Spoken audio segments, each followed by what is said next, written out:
Colin O'Keefe here with LXBN TV. Converse has launched a full-on battle to protect the intellectual property associated with one of the most popular sneakers of all time, the Chuck Taylor All-Stars. Joining me now to explain their efforts and their chances of succeeding is attorney Kevin Hartley. He's with Stites in Harbison in Nashville, and author on the firm's superb blog, Trademarkology.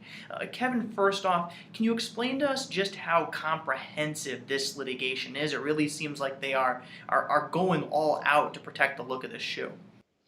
Absolutely, Colin. Converse has filed 22 lawsuits against 31 different companies, and companies everyone's familiar with in the shoe industry, like Fila, Skechers, and also big box stores like Walmart and Kmart that sell lots and lots of shoes. Not only have they filed these lawsuits, they also brought an action before the International Trade Commission in an attempt to stop any import of what they consider to be knockoff Chuck Taylor All-Stars. Wow, yeah, it really speaks to the comprehensive nature of all of this. So, second, do they stand much of a chance? As you allude to with the litigation itself, there are a number of companies all over the world producing these types of shoes. So can Converse reel them back in to the point that they are the only ones on the market producing this type of look? Converse can.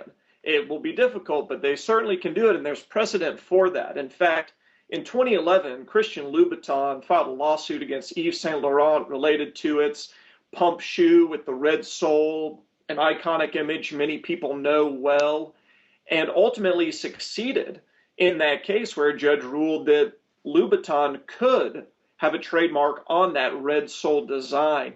What's interesting here is Converse is taking a similar approach. They're not suing these companies for infringing upon their trademark name or even the famous star logo associated with the Chuck Taylor All-Star. They're actually suing based on the design.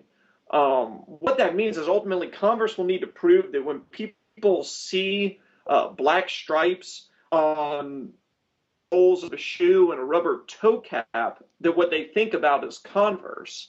Similar to how Christian Louboutin had to show that when people see a red sole on a high heel, what they think about is Christian Louboutin.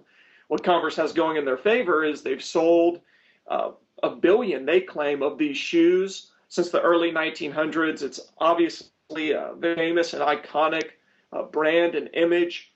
What's going against it, though, is what you mentioned, that for so long people have been producing similar shoes. In fact, so similar, and I think their concerns have been so small that Converse would file this lawsuit that, for example, if you go to the Skechers website right now and you search Converse, the shoes that will pull up are from their Bob's Utopia line, the line accused by Converse of infringing their design.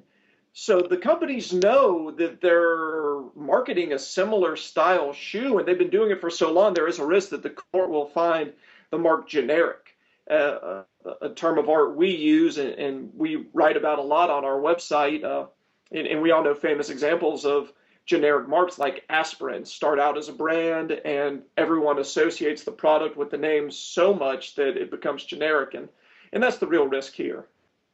Definitely, that is the risk, but as you mentioned, there is a bit of precedent here, so it's going to be interesting to watch to see if they experience similar success. Once again, that was Kevin Hartley of Stites and Harbison. For more of his insight on this Converse IP dispute and others in the intellectual property and trademark space, be sure to visit trademarkologist.com. Thank you for joining me today, Kevin. Thanks, Colin.